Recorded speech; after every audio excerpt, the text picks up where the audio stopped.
I believe God is saying to us, I have set before you an open door. What is that door for you? Maybe a door of hope, and maybe a door of freedom, maybe a door of opportunity for effective service, it may be a door of faith. For some of you, God is inviting you into a living faith with Jesus Christ. There are many kinds of doors. We've got a few up here.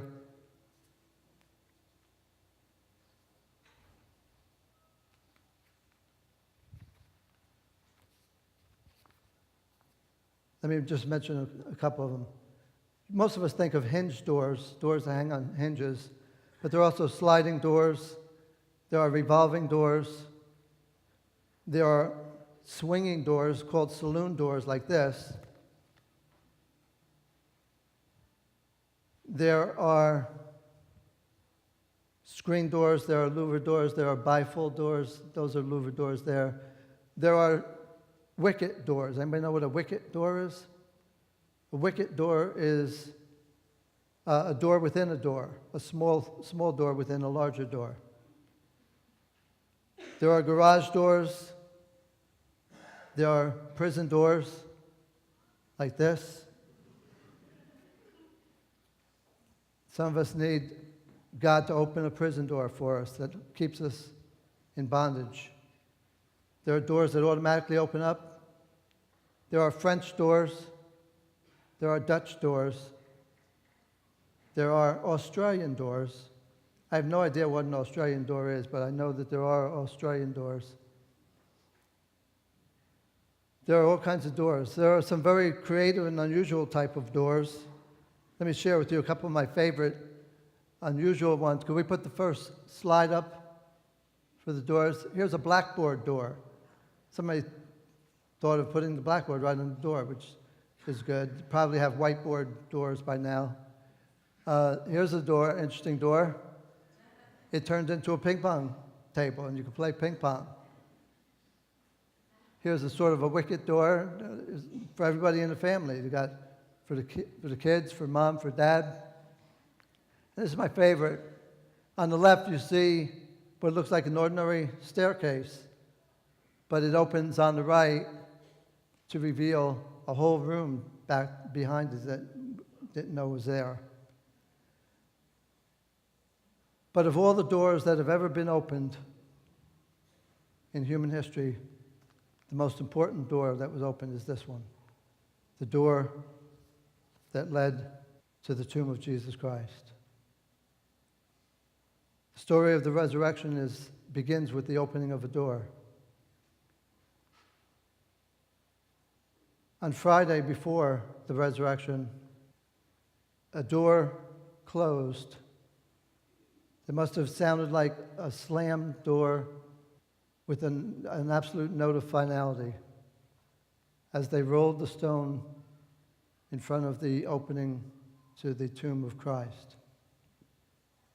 He had died on the cross, and now he was being buried. There were soldiers guarding it. It was sealed.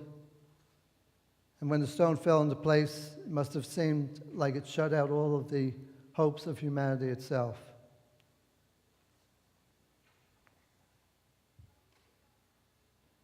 But we serve a God who knows how to turn sunsets into dawns and dead ends into new beginnings.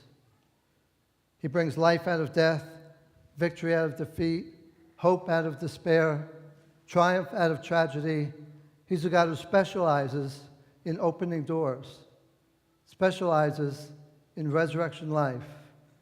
He's a God who can open doors that we cannot open. He's a God who wants to open his door for you. I believe God is saying to us this morning, and he'll say it differently to each of us, but if we have ears to hear it, he'll say, look, I've opened a door for you. I've set before you an open door. For some, it's a door of faith. Maybe you've Heard people talk about having a personal relationship with Jesus Christ.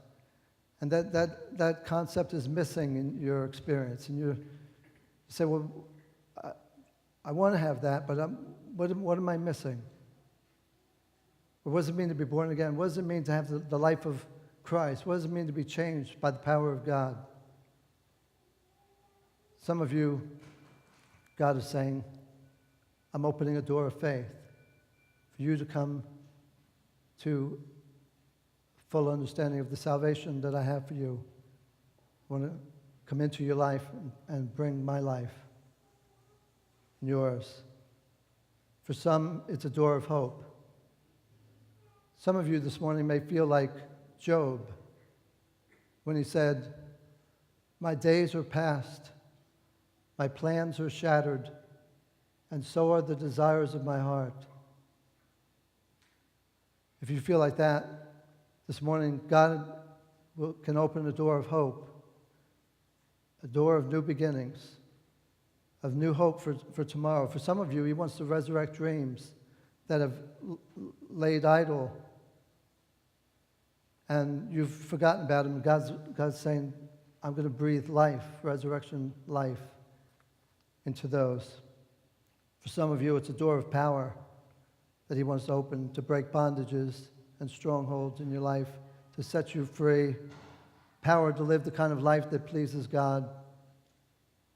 For some, it's a wide open door for effective service. What is the door that you need God to open for you? I want you to look at the entire verse, Revelation chapter 3, verse 8. I read the first part of it, but I want to mention three things about open doors that we need to be aware of. Revelation chapter 3, verse 8.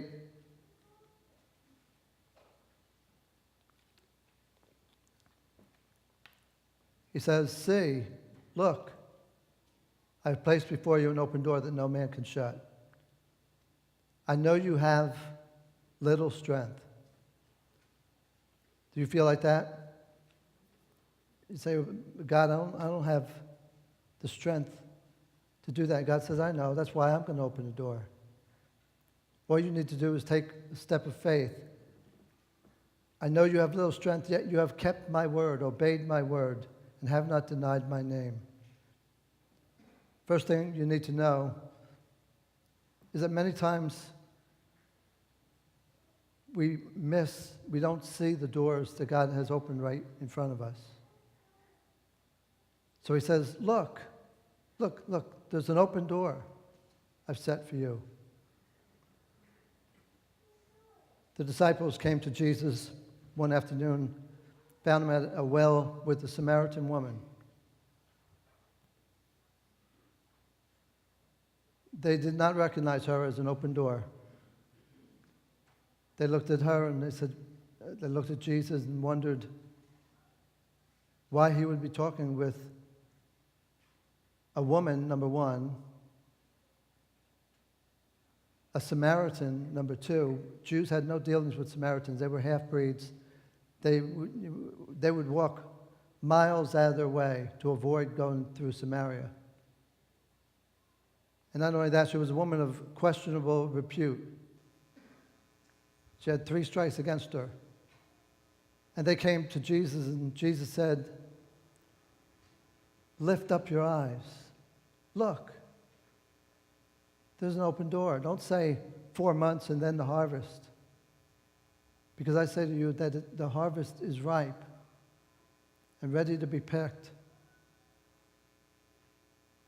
And he was talking about this woman who would go back to her village, and her testimony would bring large number of the villagers to believe in Jesus Christ. Others went and heard Christ for themselves. And he said, there's a wide open door here, but they didn't see it. Many times God has to say to us, lift up your eyes. Many times we don't see the door because we're not expecting to see the door. We're not looking for the door. we may be so comfortable in our status quo that we don't even want the door. Like, no, that's okay. I'm perfectly happy. And so we can miss the door that God has for us. And the second thing is this. Open doors don't stay open forever. Open doors don't stay open forever. Now, God opens a door and no man can shut it. But that doesn't mean that we have it forever. There are times when our hearts are receptive and we're responsive and the Spirit of God is moving in our hearts. And God invites us to respond. A few months after the Israelites left Egypt, they stood on the bank of the Jordan River. God had opened a wide door for them to go into the Promised Land. It was theirs for the taking. They just had to go through the door, and all the Canaanites in the world could not shut that door. He says there's a wide door. It's all open. All you need to do is go through the door.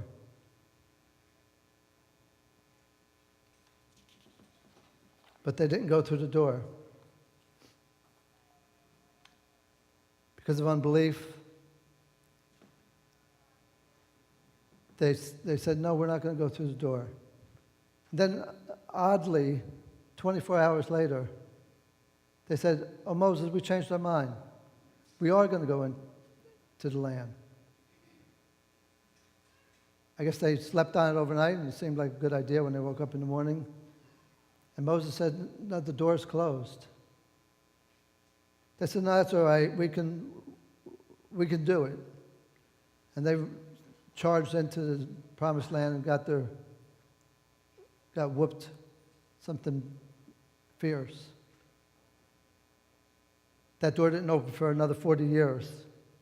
So we need to be sensitive to God's timing and what our response is. And the third thing about doors is that when God opens a door, it doesn't require a lot of strength, because God will do it. He'll be our strength. But it does require that we take a step of faith.